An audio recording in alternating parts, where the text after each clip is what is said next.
Pemirsa, Komisi 8 DPR RI menggelar rapat membahas haji bersama dengan Kementerian Haji dan Umroh.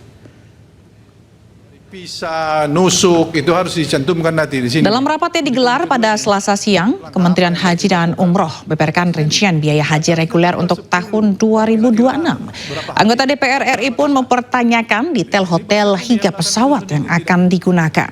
Tujuannya untuk memastikan fasilitas yang disediakan sesuai dengan kebutuhan jemaah haji. Jadi tanggal 25 kita rakerkan di sini ya. Oke. Banda Aceh katanya 14 kloter dibagi di 5.454 dibagi 14 itu ketemunya 389. Pesawat apa itu? Bapak kok bisa membagi ini segini?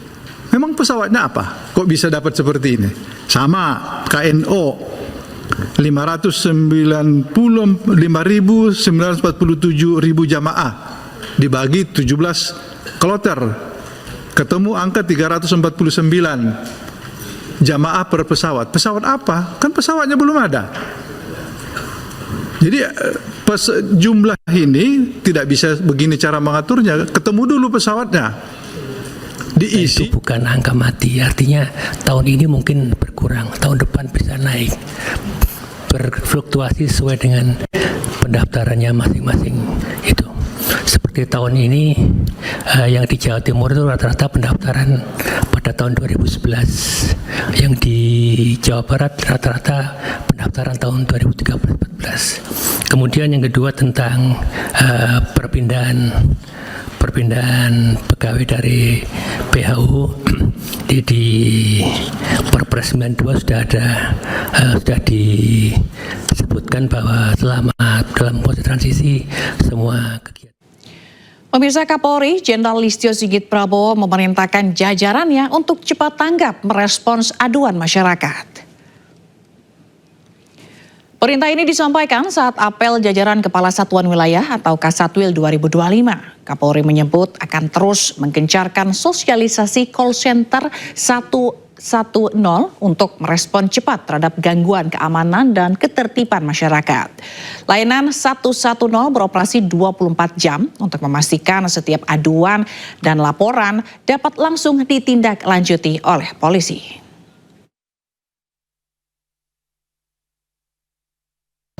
Ya, saya kira dengan layanan 110 tadi yang nanti akan kita sempurnakan, harapan kita setiap laporan yang masuk bisa direspon cepat, cukup dengan memencet 110. Sehingga ini yang sekarang sedang kita lakukan perbaikan, sehingga kemudian masyarakat yang melaporkan tidak kecewa. Harapan kita dengan memencet 110, maka respon segera bisa diperoleh, kehadiran masyarakat, kehadiran polisi terkait dengan apa yang menjadi pengaduan masyarakat juga segera bisa ditindaklanjuti, termasuk juga tadi kita memperkuat pengawasan di bidang propam, sehingga hampir di semua tempat itu kita tempel pengawasan, sehingga begitu masyarakat melihat ada Polri yang mungkin melakukan pelanggaran bisa langsung lapor, dan tadi sudah kita tekankan bahwa propam harus segera menindaklanjuti. Mungkin kalau dilihat mungkin di halte, di ruang hotel, di lift, itu semuanya sudah kita pasang bagaimana kalau ada masalah tinggal pasang barcode. Ya, sementara itu Presiden Prabowo Subianto bakal beri bantuan motor pada seluruh tim pendamping keluarga, TPK, dan penyuluh KB yang turut mensukseskan makan bergizi gratis. Dan dalam laporannya, Menduk Bangka Kepala BKKBN Wihaji ini menyebut 42.000 TPK telah mendistribusikan bantuan secara langsung kepada masyarakat.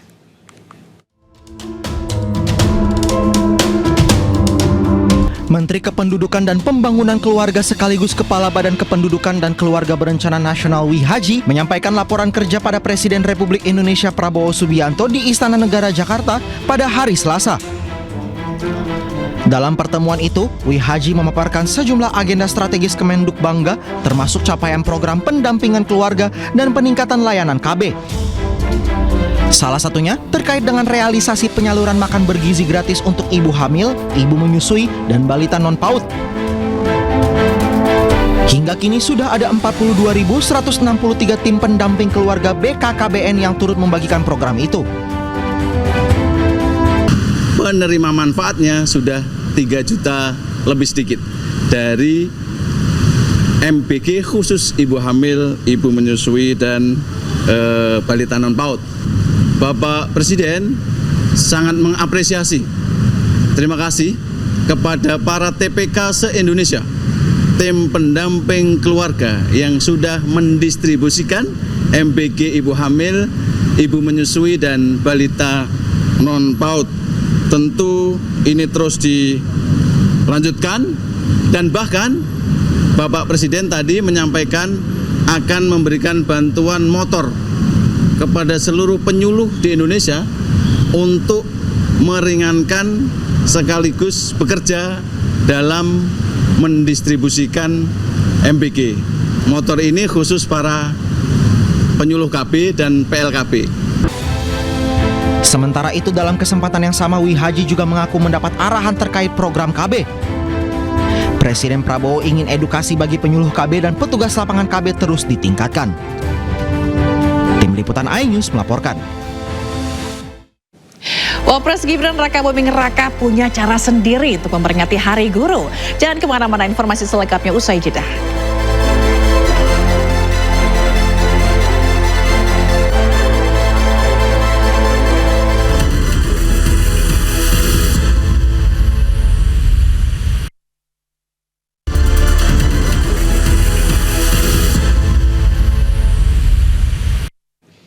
Pemirsa, kabar melegakan bagi pecinta hewan karena Gubernur Jakarta resmi mensahkan larangan perdagangan daging kucing dan anjing. Aturan tersebut dituangkan dalam Pergub setelah mempertimbangkan masukan serta saran dari komunitas pencinta hewan. Jakarta menunjukkan keseriusan untuk menjadi kota ramah hewan. Baru-baru ini Gubernur Jakarta Pramono Anung resmi melarang perdagangan dan konsumsi anjing dan kucing. Larangan ini tertuang dalam peraturan gubernur yang menutup rapat celah jual beli serta penyembelihan hewan penular rabies seperti anjing, kucing, termasuk kelelawar. Saya telah menandatangani Pergub nomor 36 tahun 2025, larangan untuk memperjualbelikan hewan penular rabies atau HPR untuk tujuan pangan baik dalam bentuk hewan hidup maupun berupa daging dan atau produk lainnya baik mentah maupun dalam olahan. Alasan utama Pergub ini ditandatangani tak lepas dari alasan kesehatan serta kesejahteraan manusia.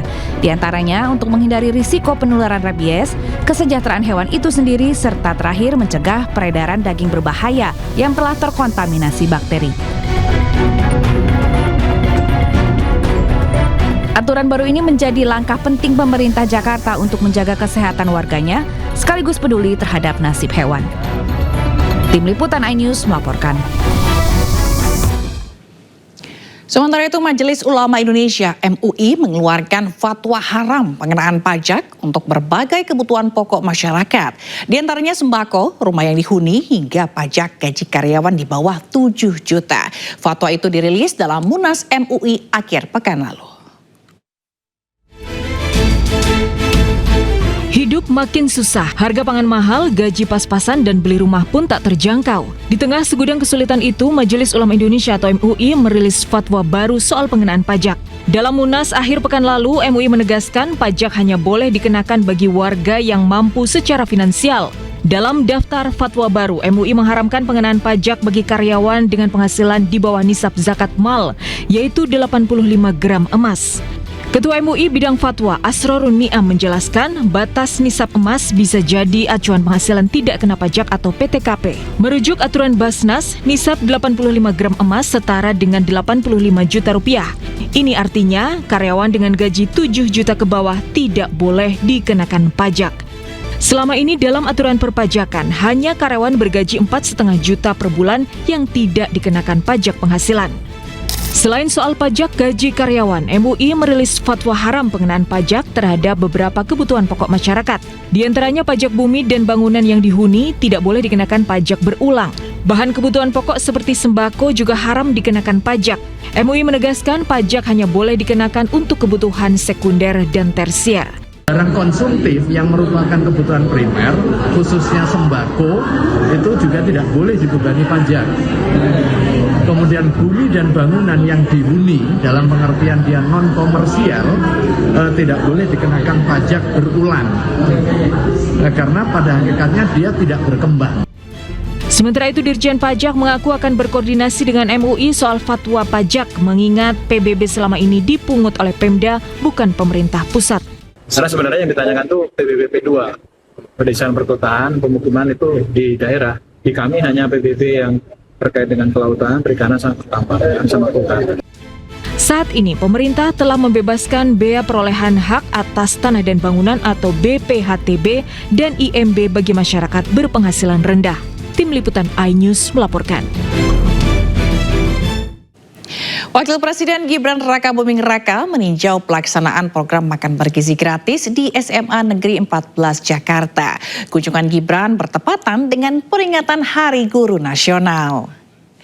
Dan informasi ini sekaligus menutup Pemimpin Rakyat hari ini. Temukan informasi-informasi terbaru lainnya di www.inews.id dan cuplikan tayangan berita iNews dapat Anda saksikan di kanal YouTube @officialinews. Saya Fazilah Kairunisa dan kerabat kerja yang bertugas pamit undur diri. Pemimpin rakyat, pemimpin beraksi, rakyat awasi. Terima kasih dan sampai jumpa.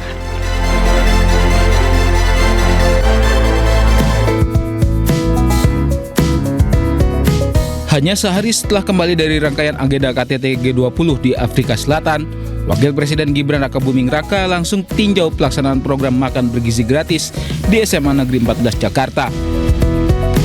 Kehadiran Gibran disambut para guru dan murid.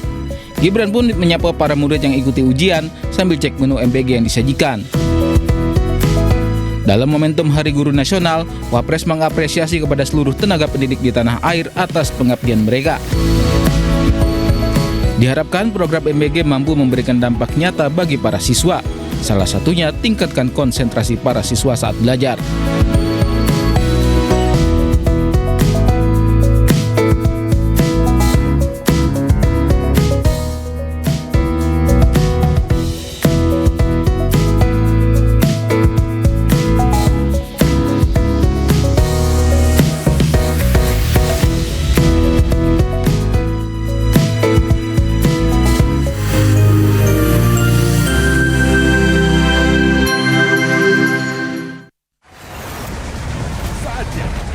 Tentukan arah. Siap bersuara? Dialog inspiratif bersama narasumber terkemuka. Audisi calon jurnalis muda iNews. Live stage performance musisi tanah air. Dimeriahkan oleh, dipandu oleh. Jangan lewatkan iNews Media Group Campus Connect. Connecting Ideas, Inspiring Future.